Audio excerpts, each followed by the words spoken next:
Your honour, सरकारी गवाह की एक एक बात झूठी है। यह लेटर सबूत है। इसमें गुरजीत सिंह मान ने विकी बगा के पिता को धमकी दी है कि अगर वो उसकी बेवा मां को 50,000 रुपए नहीं देंगे तो वो विकी को भी कत्ल के इल्जाम में फंसवा देगा। ये चिट्ठी मैंने नहीं लिखी। दिस इज अ लाई। विकी के पिता ने पैसे तो नहीं दिए, लेकिन सवाल यह उठता है कि क्या हम एक ब्लैकमेलर की गवाही को मानेंगे? योर ऑनर, ये स्टेट हैंडराइटिंग एक्सपर्ट की रिपोर्ट, वो चिट्ठी गुरजीत ने नहीं लिखी। It's simply a forgery. इसके बाद डिफेंस ने साबित करना चाहा कि 21 जुलाई 1975 के दिन गुरजीत बंबई में था और इसीलिए वो दिल्ली में हुई इस वारदात का चश्मदीद गवाह नहीं हो सकता था। जज ने ये इल्जाम डिसमिस कर दिया। प्रोसिक्यूशन ने मौकाए वारदात पर मौजूद 2 चश्मदीद गवाह पेश किए। वो बैंक के मुलाजिम जिन्होंने बंदूक की नोक पर पैसा वैन से उतारकर जीप में रखा था, और लड़कों को पकड़वाने वाले इंस्पेक्टर तेज बहादुर। सेशंस कोर्ट में इस केस पर बहस 1 साल और चली। तारीखें पड़ती रहीं। इसी दौरान सिद्धार्थ ने जेल में कानूनी पढ़ाई शुरू की। उसे पता लगा कि कानूनन उसे सॉलिटरी कन्फाइनमेंट में 7 दिन से ज्यादा नहीं रखा जा सकता, वो भी सजा मिलने के बाद। उसने कानूनी लड़ाई से अपनी सॉलिटरी कन्फाइनमेंट खत्म करवाई। योर ऑनर, मेरी आपसे गुजारिश है कि सिद्धार्थ भगत को कड़ी से कड़ी सजा मिलनी चाहिए, क्योंकि ये कत्ल सिर्फ पैसे के लिए नहीं, बल्कि एक थ्रिल, एक मजे के लिए की गई है। इनफैक्ट योर ऑनर, सिद्धार्थ भगत के पिता खुद स्मगलिंग के जुर्म में 2 साल की सजा काट चुके हैं। आई ऑब्जेक्ट योर ऑनर, इस बात का इस जुर्म से कोई ताल्लुक नहीं है। ये क्राइम एक गलती थी। योर ऑनर, ऐसी गलती जो 2 जाने ले सकती हैं, वो दोहराई नहीं जानी चाहिए। डकैती को 2 महीने हो चुके थे। दिल्ली में पुलिस दिन रात सुराग ढूंढने में लगी थी, और वहां अजमेर में चारों दोस्त 6 लाख रुपया उड़ाने में। लेकिन खर्च करने से पहले उन्होंने बैंक की सील वाले सारे नोट जला डाले। अरे बॉस, नई रोलेक्स वॉच। मैं भी एक जीप ऑर्डर करता हूँ यार। कर ले यार। अरे ये पैसा यूं बर्बाद करने के लिए नहीं है, 2 लोगों की जानें गई हैं यार। ये पैसा तो हम सब के धंधे फिट करने के लिए था। दिलावर की जमीन, गुरजीत का डेयरी फार्म और विकी हमारी नट बोल्ट की फैक्ट्री।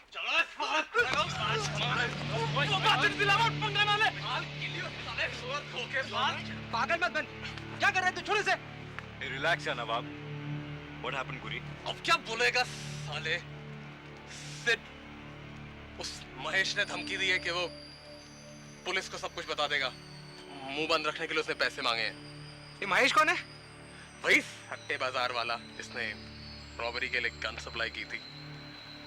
उसको कैसे? गुरी ने बताया? नहीं, आई वाज स्कैर्ड यार। तुम लोग तो अजमेर आ गए, मैं बैठ के यहाँ था। मैंने उसे, इसने उस पैट मनेजिस को बताया और उसने न जाने किस किस को, और ये बात महेश सटोरिया को पता लगी। और फिर जस्ट अ सेकंड, गुरी, महेश ने तुझसे क्या कहा?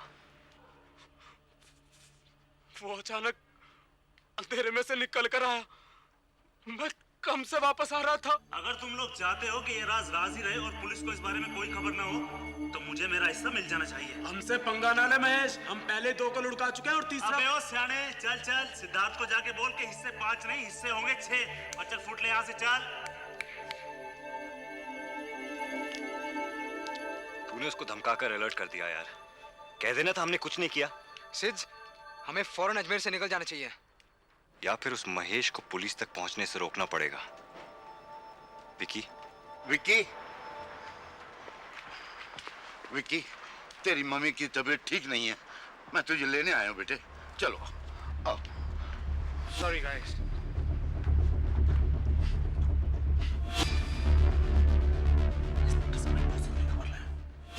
सिद्धार्थ ने महेश को पैसे देने से इनकार कर दिया। बदले में महेश ने दिल्ली जाकर बैंक वैन रॉबरी केस के चीफ इन्वेस्टिगेटिंग ऑफिसर इंस्पेक्टर तेज बहादुर को सब कुछ बता दिया। किंग्स कैफे का पता, चारों लड़कों के नाम। 5वें साथी विकी का नाम उसे मालूम नहीं था। 2 महीने की नाकामयाब खोजबीन से हताश इंस्पेक्टर तेज बहादुर किसी भी सुराग की तहकीकात को तैयार थे। अगले ही दिन वो चारों के अरेस्ट वारंट्स लेकर अजमेर पहुंचे और अगले 3 दिन उनके घर, हॉस्टल और किंग्स कैफे को निगरानी में ले लिया। इधर चारों लड़के अपनी तरफ बढ़ते पुलिस के शिकंजे से बेखबर थे।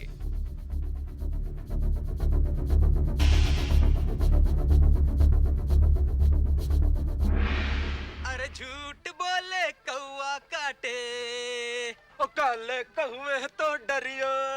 मैं मायके चली जा।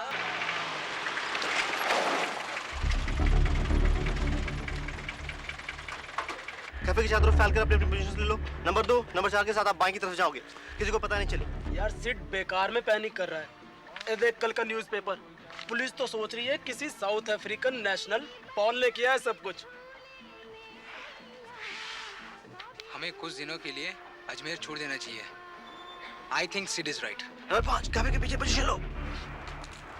नंबर 4 लेफ्ट से जाओ।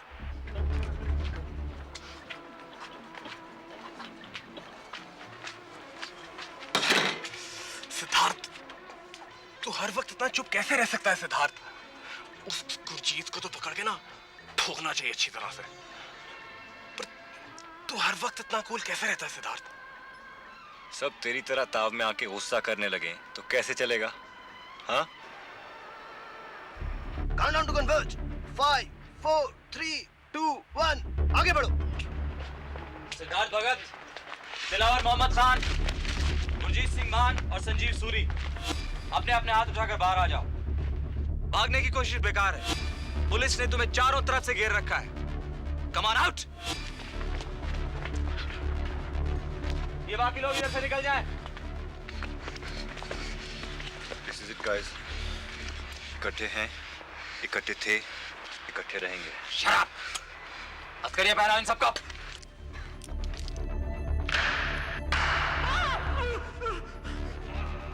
चारों को शहर के बाहर एक छोटी पुलिस चौकी ले जाया गया।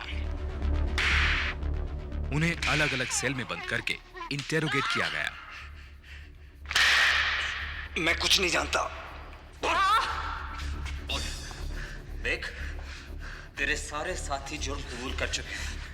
अब तू भी बोल। बोल। मुझे कुछ नहीं पता। कुछ नहीं पता? नहीं।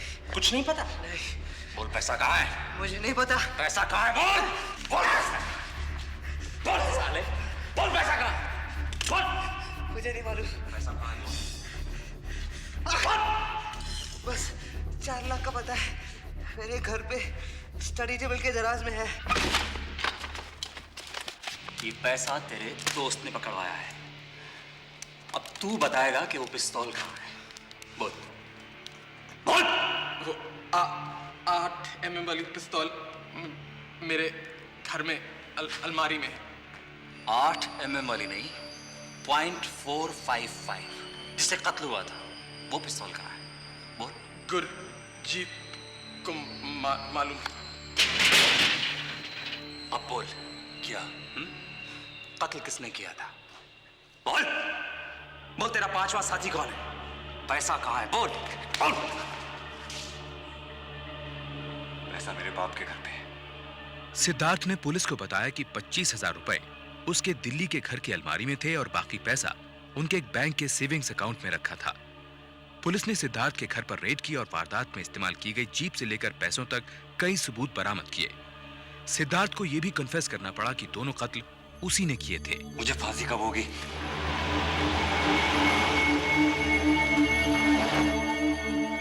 चारों को अजमेर से दिल्ली एक स्पेशल बॉर्डर सिक्योरिटी फोर्स के प्लेन में लाया गया। वहां मैजिस्ट्रेट ने उन्हें 14 दिन के लिए पुलिस कस्टडी में रखते हुए उनके लिए एक सरकारी वकील अपॉइंट किया। सिक्योरिटी के लिए सिद्धार्थ को अपने दोस्तों से अलग एक कंडेम्ड सेल में रखा गया, जहां वो कानूनी कार्रवाई से बेखबर फांसी का इंतजार कर रहा था। मेरा ऑर्डर कब आएगा? 14 दिन। ये कौन है? ये क्या हो रहा है? लटकाने ले जा रहे हैं। साले ने अपनी बीवी का खून किया था। सिद्धार्थ भगत, मैं तुम्हारा वकील हूं, Ramesh Agarwal. Are you all right? मैं अपने दोस्तों से मिलना चाहता हूं। मेरी फांसी से पहले प्लीज, मैं अपने आखिरी 14 दिन अपने दोस्तों के साथ गुजारना चाहता हूं। अरे, अभी तुम्हारा केस भी शुरू नहीं हुआ है और तुम फांसी की बात कर रहे हो? अरे, कत्ल के मुकदमे तो सालों साल चलते हैं। मैं खूनी नहीं हूं। उसे गोली गलती से लग गई थी। मैं उसे मारना नहीं चाहता था। गुड, मैं तुम्हें यही बताने आया था। तुम निर्दोष हो, पुलिस झूठ बोल रही है। You are innocent until proven guilty. देखो संजीव, तुम्हारे साथ उस रॉबरी में कौन कौन इन्वॉल्व था? कॉन्स्पिरेसी के केस में अप्रूवर की गवाही सर्कमस्टेंशियल एविडेंस के तौर पर ठोस सबूत मानी जाती है। पुलिस ने केस मैजिस्ट्रेट को बताया कि चारों में से एक को सरकारी गवाह बनाना पड़ेगा ताकि पांचवें साथी का पता और जुर्म का सबूत मिल सके। निशाना थे गुरजीत और संजीव। मुझे जितना मालूम था मैंने बता दिया है। वो सब रईस ज़ादे तो छूट जाएंगे गुरजीत। तेरा क्या होगा? तेरी माँ के पास इतना पैसा है कि वो बड़े बड़े वकील कर सके, दिल्ली आकर पेशियां लड़ सके। इल्जाम तेरे मत्थे जड़ दिया जाएगा गुरजीत। मेरे दोस्त मुझे धोखा नहीं देंगे। दोस्त? अच्छा, पिस्तौल तुम्हारे पास थी, किसने बताया? तुम जानते हो ना कत्ल उसी पिस्तौल से हुआ है। मैंने कत्ल नहीं किया। मैं जानता हूं।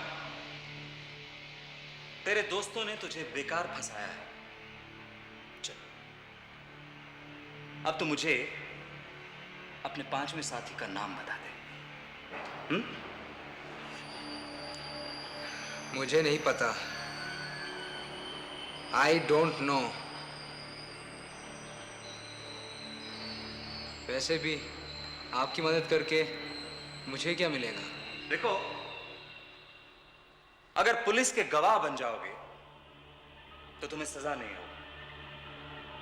तुम अपने परिवार के पास वापस जा सकोगे। देखो गुरजीत, अपनी मां के लिए इतना तो कर सकते हो तुम।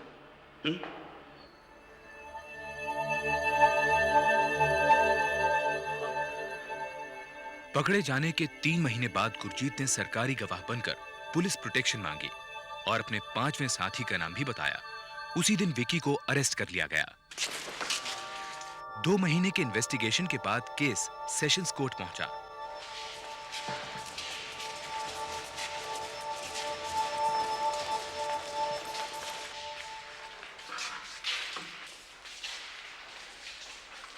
इल्जाम है 21 जुलाई 1975 को तुमने, सिद्धार्थ भगत ने विक्की बग्गा, संजीव सूरी, दिलावर मोहम्मद खान और गुरजीत सिंह के साथ मिलकर एक बैंक वैन को लूटा। क्या तुम अपना जुर्म कबूल करते हो? ये झूठ है। ये भी कहा गया है कि .455 बोर की पिस्तौल के साथ तुमने अपने पूरे होशो हवास में और सोच समझकर वैन के ड्राइवर और गार्ड का खून किया। ये इल्जाम गलत है। तो तुम पर ये इल्जाम क्यों लगाए जा रहे हैं? पुलिस झूठा केस बना रही है। अप्रूवर ने मुझ पर गलत इल्जाम लगाया है।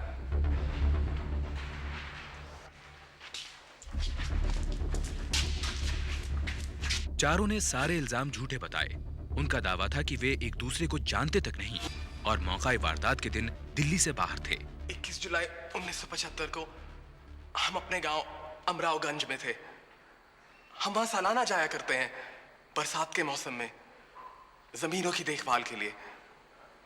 हम अजमेर 15 अगस्त के बाद ही वापस लौटे थे। अगर आप चाहें तो इन्वेस्टिगेट जरूर करवा सकते हैं। फिर वकील सफाई ने पुलिस पर इल्जाम लगाया कि उनके चारों क्लाइंट्स को धोखे से आई विटनेसेस के सामने लाया गया था। हमें दिल्ली लाने के बाद पहले कुछ लोग के सामने लाया गया जिन्होंने हमारी झूठी पहचान की। उसके बाद पुलिस ने हमको धमकाकर, पीटकर, डराकर जुर्म कन्फेस करवाया। अगर तुम निर्दोष हो तो पुलिस तुम्हारे खिलाफ ये केस क्यों बना रही है? सर, मेरा गुनाह यही है कि मेरे डैड बहुत इन्फ्लुएंशियल हैं और नेचुरली बहुत से पॉलिटिशियंस उनके दुश्मन हैं और ये पॉलिटिशियंस अब मेरे थ्रू मेरे डैड पर अटैक करना चाहते हैं। चार्जेस फ्रेम करके केस को ट्रायल कोर्ट ले जाने में 3 महीने लगे। केस की कार्यवाही गुरजीत की गवाही से शुरू हुई। मैं सिद्धार्थ भगत से 1974 में किंग्स कैफे में मिला। हम सभी दोस्त दिलावर, संजीव, सिद्धार्थ और मैं कुछ बड़ा करना चाहते थे। इसी बीच सिद्धार्थ दिल्ली गया और उसने हमें वहाँ दिल्ली बुलाया और कहा कि विक्की के पास एक बड़ा प्लान है। गुरजीत ने प्लानिंग से लेकर वारदात तक की सारी कहानी कोर्ट को बताई, ये भी कि डकैती में किसकी क्या भूमिका थी। उसके बाद वकील सफाई के पास कहने को ज्यादा कुछ नहीं बचा था। उसने गुरजीत को झूठा बताते हुए 15 दिन तक उसे क्रॉस एग्जामिन किया। एक आखिरी क्वेश्चन, क्या सिद्धार्थ ने गोली गार्ड पे चलाई थी या ताले पर? नहीं, सिद्धार्थ ने शुरू से ही गार्ड और ड्राइवर को गोली मारने की ठान रखी थी। उसने उन पर जानबूझकर गोली चलाई। योर ऑनर, स्टेट गवाह की गवाही झूठी है। यह है स्टेट बैलिस्टिक एक्सपर्ट की रिपोर्ट। इससे यह पता चलता है कि जो गोली गार्ड को लगी उस पे कोई दूसरे मेटल्स के ट्रेसेस थे और वो मेटल्स वैन की सलाखों और तालों से मिलते हैं। गोली निशाना चूकने की वजह से सलाखों पे लगी, ताले पर नहीं। It was an accident, a mistake. Your lordship, the target was the guard. और अगर सिद्धार्थ का मकसद कत्ल करना नहीं था तो उसने दूसरी बार ड्राइवर पर गोली क्यों चलाई?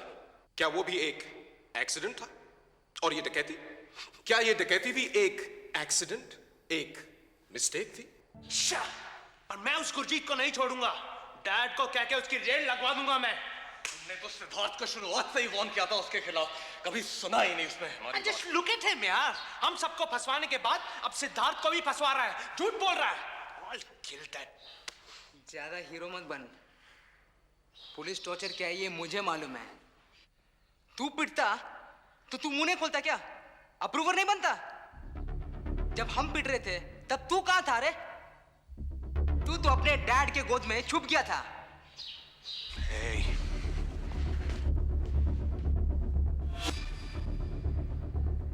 योर ऑनर, सरकारी गवाह की एक एक बात झूठी है। यह लेटर सबूत है। इसमें गुरजीत सिंह मान ने विकी बगा के पिता को धमकी दी है कि अगर वो उसकी बेवा मां को 50,000 रुपए नहीं देंगे तो वो विकी को भी कत्ल के इल्जाम में फंसवा देगा। ये चिट्ठी मैंने नहीं लिखी। दिस इज अ लाई। विकी के पिता ने पैसे तो नहीं दिए, लेकिन सवाल यह उठता है कि क्या हम एक ब्लैकमेलर की गवाही को मानेंगे? योर ऑनर, ये स्टेट हैंडराइटिंग एक्सपर्ट की रिपोर्ट, वो चिट्ठी गुरजीत ने नहीं लिखी। It's simply a forgery.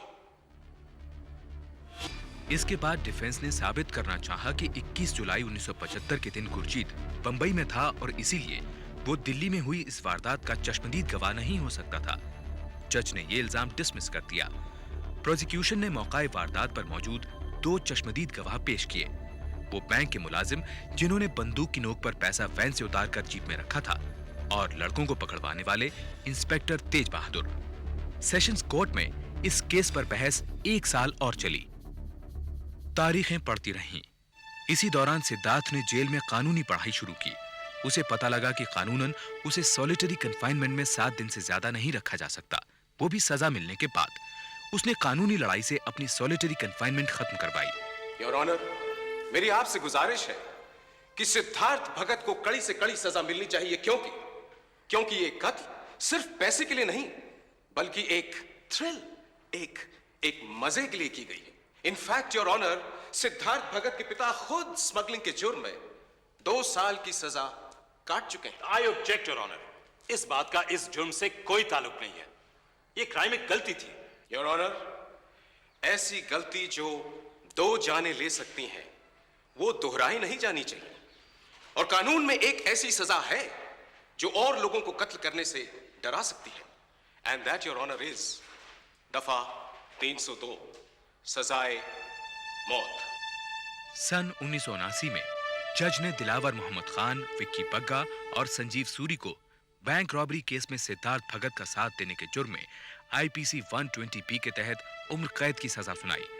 Siddharth भगत को ड्राइवर और गार्ड की हत्या के जुर्म में सजाए मौत का हुक्म मिला। साथ ही गैर कानूनी हथियार रखने के आरोप में सिद्धार्थ को 4 साल और दिलावर को 1 साल की सजा भी सुनाई गई। मामला अपील में हाई कोर्ट गया।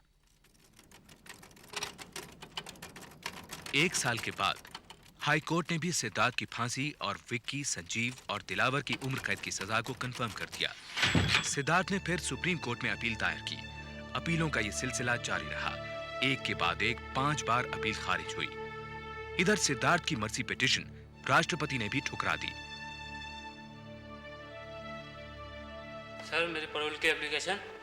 हाँ सर, आपने तो कहा था मैं। हाँ जिले सिंह, वो हमारी एप्लीकेशन तैयार है, बस एक किताब और देखनी है।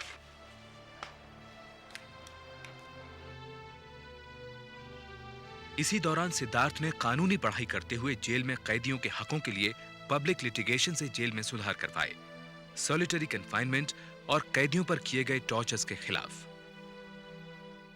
सन 1982 में सुप्रीम कोर्ट के एक ऐतिहासिक फैसले में उसकी उम्र और जेल में अच्छे बर्ताव को देखते हुए उसकी सजा को उम्र कैद में बदल दिया गया।